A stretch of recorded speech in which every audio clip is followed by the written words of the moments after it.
avança para gravar, de acordo com o grau de profundidade do tema, a gente grava uma resposta e disponibiliza no material, tá bom? Veja aí, por favor.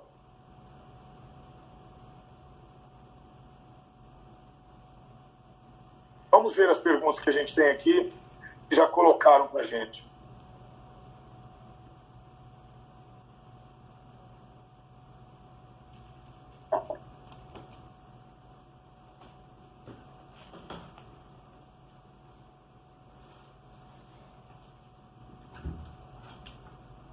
Isso, vamos lá. Você está olhando na ilustração aqui. Bom, a pergunta do Rerilson. No caso o cabo feeder sai do DIO, então, no exemplo ali, teria ele saindo direto do LT. Isso aí depende muito da ilustração, né? Mas o cabo feeder, ele sai lá da central, né? Do central office. O cabo feeder é o cabo alimentador, né? Então, é o cabo alimentador da rede. Então, nós temos aqui... Deixa eu até pegar só um material de anotação, destacar aqui uma ferramenta aqui, só um instantinho, por favor, para a gente ilustrar melhor.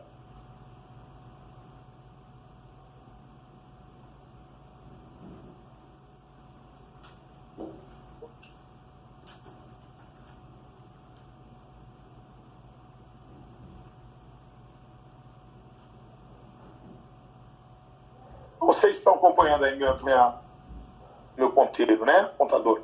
Então, nós temos aqui OLT, terminal de linha ótica, é o ativo de rede, né? No exemplo. Aí eu tenho um PET core, um cabo, um cordão, né? Um cordão óptico, que pode ser de 2 milímetros, 3 milímetros de diâmetro, a estrutura do cordão. Tem conector aqui. Ele é conectorizado na entrada ali, na porta do DIO. O DIO tem um acoplador, né? O acoplador recebe o conector, é tipo SC, né? Nesse caso, poderia ser tipo LC, enfim. Mas o mais comum aqui, no universo, né, de banda larga, se utiliza o SC. Então, eu conecto aqui, eu tenho um conector SC, o acoplador SC. Do lado de dentro, eu tenho um pigtail, um rabicho, que está conectado também, né? No SC aqui e SC acoplador aqui no meio. E aí nós temos em ponto vermelho aqui uma emenda, eu destaquei em vermelho a emenda, aí a fibra saindo aqui, logo depois da emenda, ela adentra o cabo feeder. Então, ali eu fiz uma emenda entrando no DIO com o cabo feeder. Entrando no DIO aqui, o cabo feeder. E a fibra saiu do feeder e é emendada, é feita a emenda dentro do DIO, ali com o rabicho. Então, o feeder, ele sai da área do central office, que é onde está o ALT, né? Ele não sai necessariamente direto ali, e até por facilidade de conexão, né? Como vocês viram que o Rafael ilustrou ali no hack, né? A conexão que parte ali do central office. Então, o feeder é o cabo alimentador. Aí eu tenho a primeira caixa, aí eu tenho o cabo de distribuição, que faz ali a conexão, a rede, a capilaridade, que forma aquela estrutura capilar da minha rede FTTH, no caso. Então, feeder para na primeira caixa, essa caixa aqui nós chamamos CEP, caixa de emenda primária, chamamos também CD, caixa de distribuição. Tenho uma denominação também aí de CDO, né? Caixa de distribuição ótica, enfim.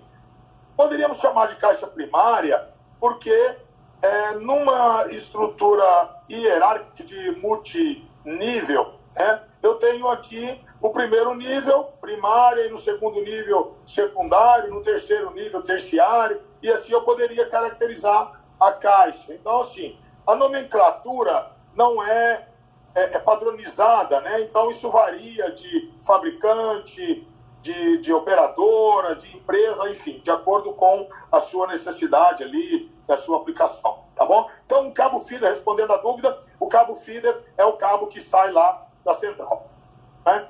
Então, na verdade, do ponto de vista de construção da rede, seria assim: eu tenho aqui a minha central, o meu DIO, o cabo feeder vem para essa caixa, sai dessa, entra nessa, né? Aí, partindo dessa caixa, vem para o cabo drop, do cabo drop na LU na casa do cliente. Quer dizer, do ponto de vista da construção, essa é a lógica.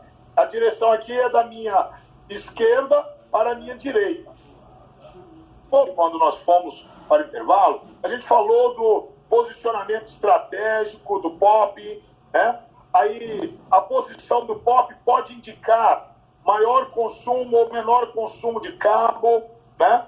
Então, assim, eu poderia definir uma estratégia em que eu gaste menos cabo e tenha maior eficiência, né?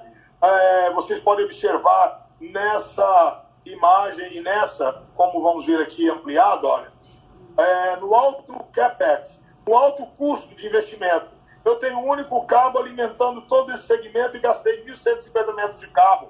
E ali eu preciso de 12 fibras, né? Eu tenho uma única rota, é maior risco, porque se esse cabo romper aqui, o número de clientes que ficarão isolados, ilhados, sem conexão, seria maior, né? Menor resiliência do ponto de vista, só tem uma, se romper aqui para tudo. Eu não tenho uma rota alternativa, né? Eu não tenho uma rota de resiliência, né? Não, pode ir por aqui, eu teria a opção de romper apenas um cabo, né? Não romper os dois, pelo menos uma parte do bairro continuaria conectada, enfim, né? Então, esse é o modelo onde eu tenho mais alto custo do CAPEX, né? O posicionamento da NAP e da CTO está aqui definido, com referência a CEP e o CD, ou CEP, ou Caixa de Emenda Primária, CD, Caixa de Distribuição, NAP, Network Access Point, ou Ponto de Acesso de Rede, e CTO, Caixa de Terminação Ótica. O posicionamento da CEP, da CTO e a distribuição do cabo, né, é decisiva em relação ao aproveitamento da rota, o melhor aproveitamento de rota. Então você tem isso aqui, por exemplo. Aqui eu tenho 2 cabos saindo, né? Eu tenho 2 alternativas. Se romper uma, eu continuo com a outra. Ou seja, no bairro não vai ficar totalmente às escuras no caso de ocorrer um rompimento nesse ponto agora, porque eu tenho uma outra parte que continua alimentando. Então, quanto mais opções eu tiver de derivação dessa caixa, melhor será a qualidade de aproveitamento da rede, ok? Então, eu vou avançar aqui só para responder a dúvida do colega já, tá bom? Então, 650 metros, você viu aqui no anterior 1.150, um cabo de 12. No próximo, nós temos 650 e 500, que vai dar o equivalente a 1.150 metros, porém o cabo é um cabo de 6. Eu identifico a minha demanda e vou atender o necessário, né, para cobrir aquela área de acordo com o tempo necessário, um projeto suficientemente autossustentável dentro da minha demanda. Porque eu poderia colocar um cabo ali, poxa, eu vou colocar um cabo de 12 porque eu não sei se vou precisar, mas se eu tiver que colocar um cabo de 12 porque não sei se vou precisar, significa que meu projeto não está sendo tão bem feito assim. Eu preciso... tem uma máxima que é muito interessante, que eu preciso fazer um bom planejamento estratégico, um bom planejamento de rede de alto nível, um bom planejamento detalhado, né? Preciso ter conhecimento da tecnologia, conhecer os aspectos operacionais do projeto, para chegar à conclusão de que é preciso projetar e construir para, no final das contas, ver se a coisa vai dar certo. Então, em outras palavras, né, se com um projeto eu tenho dúvidas, imagine sem projeto, né? Imagine sem planejamento. Então, assim, o desafio do projetista é enxergar um pouco além do que um operador, do que um administrador de redes, do que o investidor possa enxergar. O projetista tem que enxergar as alternativas, o meio, o material, o ambiente onde ele vai desenvolver seu projeto, os elementos disponíveis, os materiais disponíveis para aquela construção da rede, né? E ter ali uma certa previsibilidade, uma visão para além do horizonte, né? Teria que ter se travestir de mãe de Ná, né? Para ter um grau de assertividade minimamente necessário, suficiente para continuar operando. Ou seja, né, por melhor que seja o projeto, ainda eu tenho uma margem de erro. Imaginem se eu não considerar todas as premissas necessárias no desenvolvimento de um projeto. Então, diante disso, só para ilustrar aqui, nós vamos chegar ali no splitter já, tá? Eu peço só para a gente não perder a linha de raciocínio. A distribuição de cabos óticos. Eu tenho aqui uma quadra, tá? Eu estou estimando o seguinte, cada quadra dessa tem aproximadamente 32 casas, tá? Eu peço até desculpa, pessoal, que eu traduzi esse material para o espanhol, foi na apresentação que nós fizemos lá na última palestra, e aí esse slide eu esqueci de traduzir de volta. Aí eu peço desculpa, tá em espanhol aí. As áreas, né? Então nós temos 328 quadros na área, né? 328 quadradinhos. Cada quadradinho desse tem 32 casas. A zona circular, que eu marquei ali como um anel concêntrico, uma estrutura para fazer um planejamento da distribuição, né, dessa área, tem um total de 10.496 casas. Porque cada quadradinho eu considero ali, então, com 32 casas, sendo 16 casas de um lado e 16 do outro. Foi assim que nós decidimos adotar. Ok? Então, cada quadra tem 16 casas de um lado da rua, 16 casas de outro lado. Então, a quadra, como um todo, pegando duas ruas, ela tem 32 casas. A nossa taxa de penetração, a nossa taxa de cobertura do projeto, está dizendo aqui de 50%. Se nós pretendemos trabalhar com 50% da taxa de penetração, então nós vamos atender a metade, 5.248 homes passed. Então, 5.248 homes passed, tá? Divididos por 64 ONUs em cada porta-pom. César, mas eu estive vendo, o professor Luiz, semana passada, falou de 64, falou de 128, ele falou até de uma tecnologia que vai a 256. Só que tem um detalhe, pessoal, eu estou fazendo um projeto, né? E eu tenho que planejar o projeto para o agora, para o amanhã e para o futuro, né? E tem um detalhe, ele tem que funcionar bem agora, amanhã e no futuro. Então, eu preciso fazer um projeto prevendo a inclusão de uma tecnologia atual, que nesse primeiro momento pode ser de menor custo e é mais viável para aquela empresa, aquela rede. Eu tenho que estar preparado para o futuro, de acordo com a demanda dos clientes, e tenho também que pensar na longevidade, porque vai acontecer uma série de situações. Pode acontecer de aumentar o número de clientes,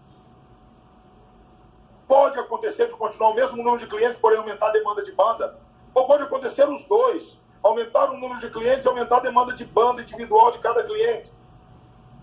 Então eu tenho que planejar a minha rede de modo a minimizar o impacto no ambiente, na zona externa ali. Eu tenho que mudar um cabo, eu vou ter que subir lá naquela primeira caixa, descer a caixa, cortar aquele splitter lá, tirar, porque ali eu coloquei um splitter de 1:4 e agora está saturado lá, eu tenho que ativar uma segunda fibra e colocar o splitter de 1:2 em cada uma, que aí vai aumentar a banda e tal. Então, quer dizer, se eu tiver que fazer isso numa caixa, num ponto intermediário da rede, eu vou impactar o SLA. Então, o SLA é um dos pré-requisitos essenciais para um bom projeto. Então, eu tenho que ter uma rede que seja aprovada do ponto de vista técnico, econômico, do ponto de vista operacional do cliente, né, do SLA do cliente, da qualidade de entrega do cliente. Então, dessa forma, nós pensamos ali na taxa de penetração de 50%. 5.248 homes passed, 64 ONUs por POM. Mas se tiver uma demanda, César, se houver uma demanda em dado momento aí do uso dessa rede, que eu planejei para 10 anos, vai haver uma demanda de colocar 128 clientes por POM. É possível? Tem que ser possível. Mas e se houver o contrário? Ao invés de aumentar o número de ONUs por POM, eu